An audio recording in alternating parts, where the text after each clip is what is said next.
Prabu Siliwangi kamasur tepi ka nagara kaula. Cek beja anjeunna raja anu adil tur bijaksana, nyaah jeung towek sakara hayatna. Raja gagah tur ilmuna sakti taya tanding. Syekh Kuro muji-muji kapunjulan Prabu Siliwangi. Ngadenge pamuji kitu, paman lengser rebeh awah hingkung rasa bunga. Asa dirina bae nu keur dipuji teh, pok anjeunna ngalahi. Bener pisan Ki Guru, Sang Prabu teh raja anu wijaksana jeung gede hampura ka hayatna. Subrek, subrek, subrek cenah, dongeng Sunda sekali aja. Subrek, subrek, subrek cenah, dongeng Sunda sekali aja. Subrek, subrek, subrek cenah, dongeng Sunda.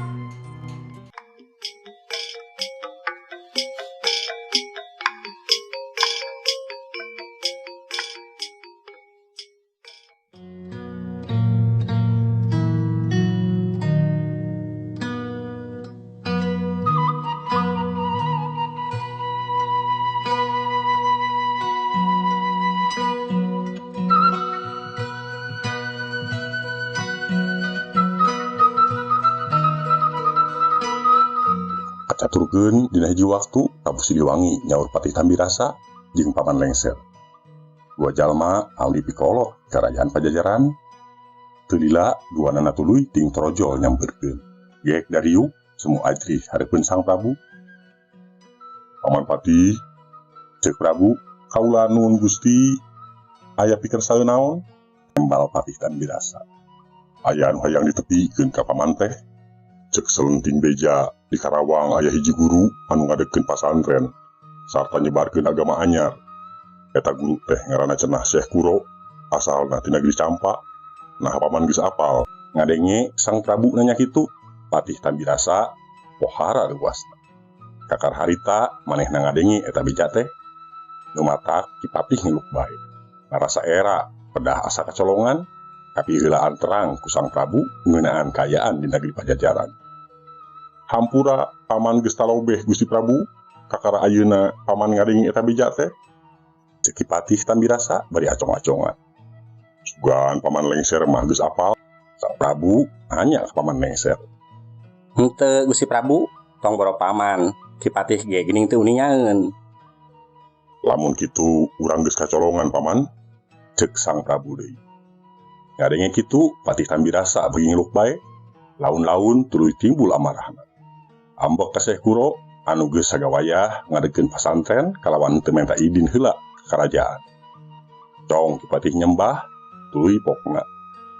Gusti Prabu paman menta idin rek nyerek eta Syekh. Sabar heula paman, ulah rusuh kabawa ku nafsu. Cek Sang Prabu halon. Kudu inget, ieu nagara urang mah henteu ngahalang-halang sing saha bae anu ngadon bubuara di dieu. Laras lebah dinyana mah Gusti Prabu, tapi satungtung eta jalma teh henteu nyusahkeun ka urang. Ari Syekh Kuro papan tetela rek nyieun bibit pacengkadan, manehna nyebarkeun agama anyar.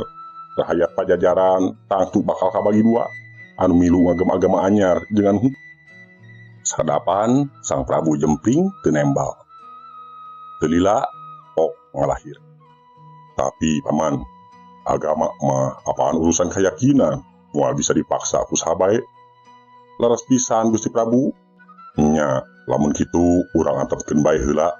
Engke lamun geus ngabarubahkeun katengtreman rahayat, kakara urang singkirkeun. Sang Prabu ngahulang deui sawatara lila. Paman Patih jeung paman lengser nya kitu deui pada jempling. Dangun keur dirungkub kabingung.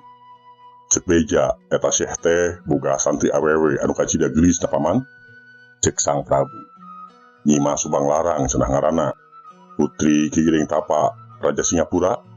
Kaula hayang ngabuktikeun bener henteuna eta beja paman. Paman lengser geuwat mairan. Ku paman geus kateguh, kumaha pamaksudan Gusti Prabu? Lamun kitu, paman rek geuwat ngajuk-juk ka ditu. Syukur ari geus kahati ku paman lengser mah. Cek Gusti Prabu bari seuri bangun bagja. Jung bae paman geura indit ka ditu. Lamun eta beja teu nyalahan, tepikeun bae pamaksudan kaula ka Syekh Kuro. Yen Nyi Putri Subang Larang rek dijadikeun prameswari ku kaula Raja Pajajaran. Sumangga Gusti Prabu, ayeuna keneh paman rek niang. Tembal paman lengser bari cong nyembah pamitan.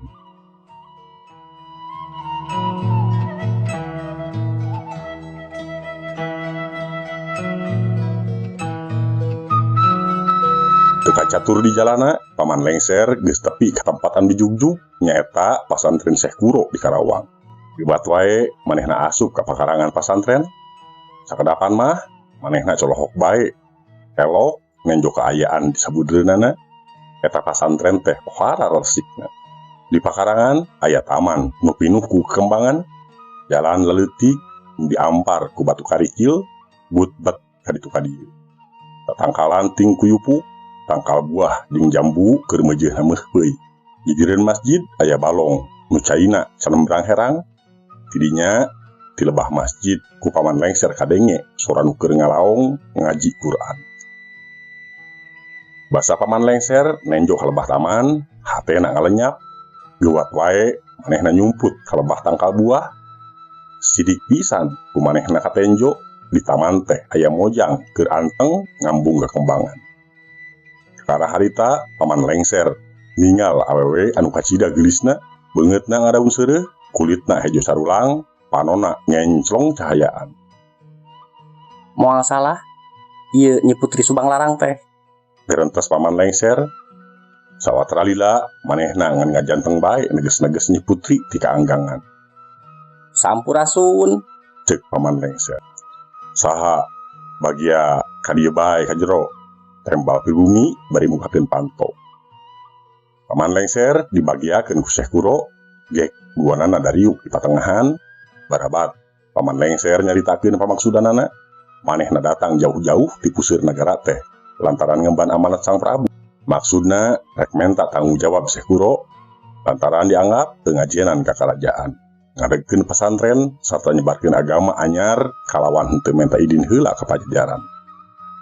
Naha Ki Guru bet teu menta idin heula ka Prabu Siliwangi anu kumawasa di ieu negeri.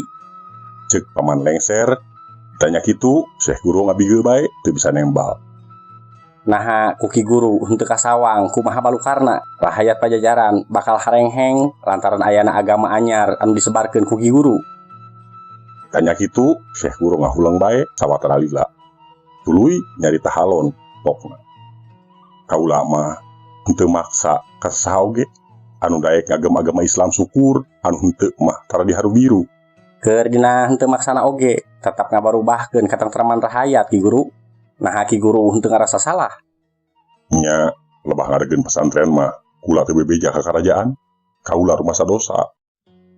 Lamun rumasa salah, naon anu rek dipilampah ku Ki Guru? Kaula menta hampura, lamun henteu ditampa kaula sanggup nerima hukuman ti Sang Prabu. Ari Ki Guru kungsi ngadenge beja, kumaha adil jeung wijaksanana Prabu Siliwangi. Kaula geus terang, malah geus ngadenge bejana waktu kaula di nagara Campakene. Prabu Siliwangi kamasur tepi ka nagara kaula. Ceuk beja anjeunna raja anu adil tur wijaksana, nyaah jeung towek sakar hayatna. Raja gagah tur ilmuna sakti taya tanding. Syekh Guru muji-muji kapunjulan Prabu Siliwangi. Ngadenge pamuji kitu, Paman Lengser rebeh awah hingkung ngarasa bunga. Asa dirina bae nu keur dipuji teh, pok anjeunna ngalahir. Bener pisan Ki Guru, Sang Prabu teh raja anu wijaksana jeung gede hampura ka rahayatna. Ki Guru oge sanyana geus dihampura sarta moal rek dihalang-halang pikeun nyebarkeun agama anyar. Bunga pisan atuh kaula lamun kitu mah Ki Lengser. Tembah Syekh Guru. Tapi Ki Guru ulah waka atoh lantaran aya pamenta Sang Prabu. Cek Paman Lengser. Aya pamenta? Cik, kumaha pamentana? Ku kaula moal burung diterunan Ki Lengser. Sang Prabu aya maksud rekan jungjung Nyi Putri Subang Larang pikeun dijadikeun prameswari di karaton. Cek Paman Lengser tandes. Ngadenge pamaksudan Sang Prabu kitu, jep bae Syekh Guru jempe teu nembal deui. Manehna ujug-ujug asa dirungkup kabingung. Puguh salila ieu geus loba pisan raja-raja anu ngalamar Nyi Putri teh. Ngan hiji oge taya nu sanggup nedunan pamenta Nyi Putri. Sanajannya Nyi Putri teh murid kaula, lebah dieu mah kaula teu bisa nampak atawa nolak lamaran Sang Prabu. Ceuk Syekh Guru laun. Leuwih hade talek bae jenisna ku Ki Lengser. Nya atuh, kurang talek bae lamun kitu mah. Tembal Paman Lengser. Syekh Guru tuluy ngaleos rek ngagentraan Nyi Putri. Teu lila oge Nyi Putri Subang Larang geus norojol. Pok Paman Lengser ngedalkeun pamaksudanana, manehna ngahaja nepungan teh lantaran diutus ku Sang Prabu pikeun nepikeun lamaran ka Nyi Putri. enden teh rek menang kabagjaan, rek dijenengkeun prameswari ku Sang Prabu. Ceuk Paman Lengser ka Nyi Putri. Pada teuing bagjaeunana Sang Prabu lamun utusanana mulang ka karaton bari mawa beja pikabungaheun. Cik kumaha ceuk Enden Putri. Jempling sakedapan Nyi Putri ngeluk bae henteu waka nembal. Bagja pisan kaula ngadengena Paman Lengser. Saha jalmana anu henteu ngarasa bagja dilamar ku Prabu Siliwangi anu kamasur. Ngan hampura kaula moal bisa mutuskeun ayeuna, kaula hayang patepung langsung sareng Sang Prabu. Kaula nganti Sang Prabu sumping ka dieu. Sok sanajan tempat nabatan sakieu. Tobat Enden, lamun kitu kapala Enden Putri ku paman rek ditepikeun. Tembal Paman Lengser semuji gerah. Sanggeus rengseng wangkung, Paman Lengser tuluy pamitan, rek mulang deui ka Pakuan Pajajaran.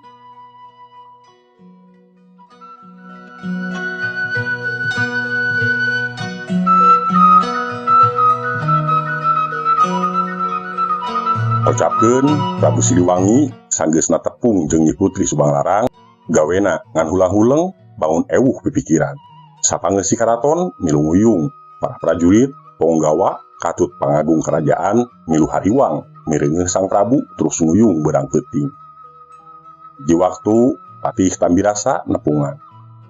Gusti Prabu rahayat Pajajaran nu milu kingkin prihatin mireungeuh Gusti Prabu bangun nguyung, aya naon saleresna Gusti Prabu? Sang Prabu jempling bae, teteupna semu malaweung ka jauhna. Sakumaha rahayat rek nandonkeun jiwa nagara pikeun kabagjaan Gusti Prabu. Aya perkara naon tepi ka Gusti Prabu haleungheum samagaha pikir? Sanggeus mindel sawatara lila, pok akhirna Sang Prabu nyarita alon. Puguh bae matak samagaha pikir mah Paman. Kaula teh bingung kaliwat saking. Reg Sang Prabu ngarandeg heula bangun hayang ngawahan. Basa kaula nepungan Nyi Putri Subanglarang teh, manehna ku kaula ditalek. Naon maksudna hayang patepung jeung kaula teh? Bisi aya pamenta ok gerang dakeun, nah hayang emas ranggeuyan atawa inten berlian sakarung, moal burung ditedunan. Kumaha eta Nyi Putri jawabna Paman? Beurang atawa peuting cenah, kaula daek dipigarwa ku Gusti Prabu, asal syarat mas kawina bisa kacumponan. Kaula cenah teu butuh ku emas atawa inten berlian, da eta mah geus aya. Cing teguh ku Paman, naon pamentana? Naon cenah anu dipikapalaina Gusti Prabu? Nya ieu anu mata gering pikir teh Paman, Nyi Putri teh menta mas kawin kongkorong bentang. Ngadenge kitu meh bae Patih Tambirasa luncat bakat bereuwas. Manehna jempling ngan sirahna teu reureuh gogodeg. Basa ku kaula dicaritakeun yen eta pamenta teh pamohalan bisa kajumponan, Nyi Putri teh kalah malikeun. Lamun kitu mah bohong cenah majar Prabu Siliwangi sakti luhung ku elmu teh. Patih Tambirasa ngahulang keneh. Pok deui Sang Prabu nuluykeun. Tada teuing wirangna lamun kaula kudu mundur Paman. Rek dikamanakeun beungeut kaula jeung kahormatan kerajaan Pajajaran. Leres Gusti Prabu, lalaki Pajajaran pantang sumerah. Nya tapi kudu kumaha carana Paman? Menta pitulung dewata Gusti Prabu. Bari ungut-ungutan Sang Prabu pok deui nyarita. Nya Paman, tipe ieu keneh kaula rek menekung ka Hyang Agung. Salila pamenta can ditedunan pamarentahan ku kaula dipasrahkeun heula ka Paman. Kaula titih Paman. Ulah hariwang Gusti Prabu, amanat Gusti Prabu ku Paman rek diestokeun. Prabu Siliwangi tuluy menekung beurang peuting lantaran cengeng mentana can tepi ka 40 poe oge manehna geus meunang pituduh. Nalika keur ngalenyap, Sang Prabu ngimpi ditepungkeun ku Batara Narada. Anaking Prabu Siliwangi, anjeun teu kudu leutik hate. Pamenta anjeun geus dikabul, kongkorong bentang anu dipentak ku Nyi Subanglarang teh nu kieu rupana. Ceuk Batara Narada bari nembongkeun eta kongkorong. Ieu kongkorong teh ayana di negeri Mekah, pe teangan ku anjeun. Samemeh Sang Prabu nganhunkeun eta Sang Batara teh geus ngareungit manten. Sanggeus meunang pituduh kitu mah, Sang Prabu lugay ti kamarna, manehna tuluy singkil. Niat harita keneh rek ngajugjug negeri Mekah. Sang Prabu tanggah ka langit ngageriem mapatkeun jampe ajian Hong. Hong nya aing sumani dia sumana rasa sumana larang bawa wonten anak cantelan. Barang rengse sehat bae awakna melesat ka awang-awang Sang Prabu hiber kakulonkeun.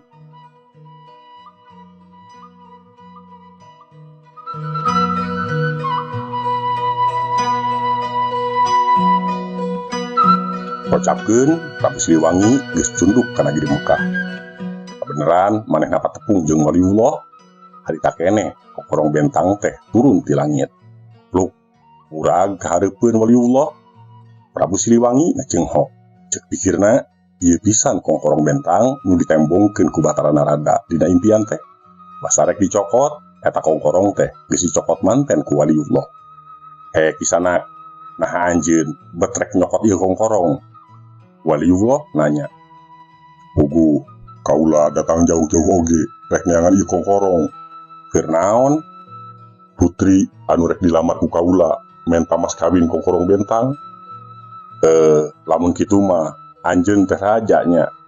Leres kaula teh raja ti nagara Pajajaran di tanah Sunda.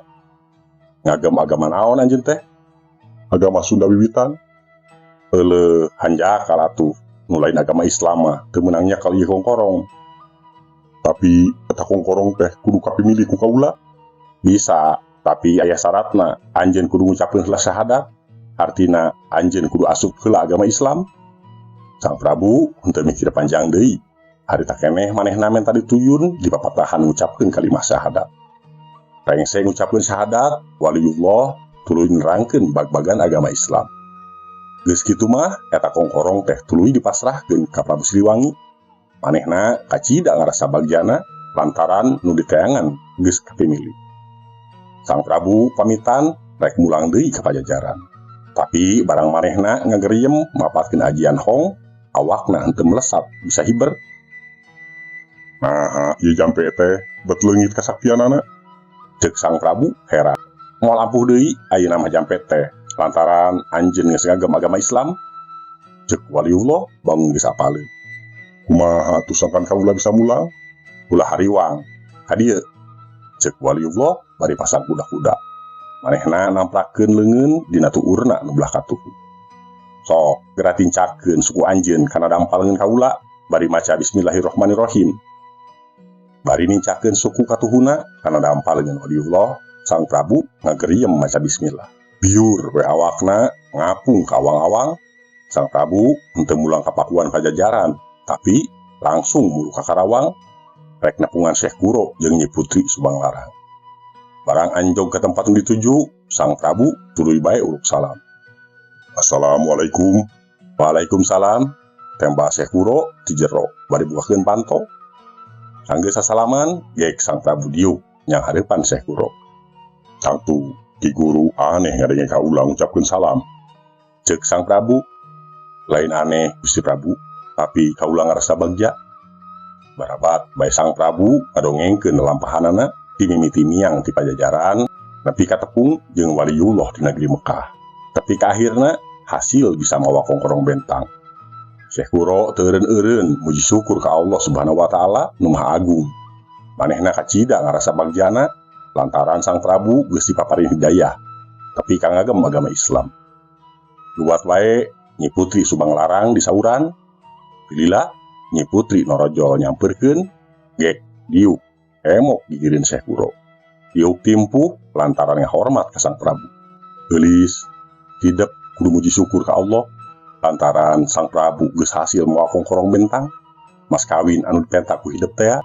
Cek Syekh Kuro, Nyi Putri Subang Larang ngaranggahkeun leungeun duanana bari tanggah ka langit ngucapkeun syukur ka Allah Maha Murah.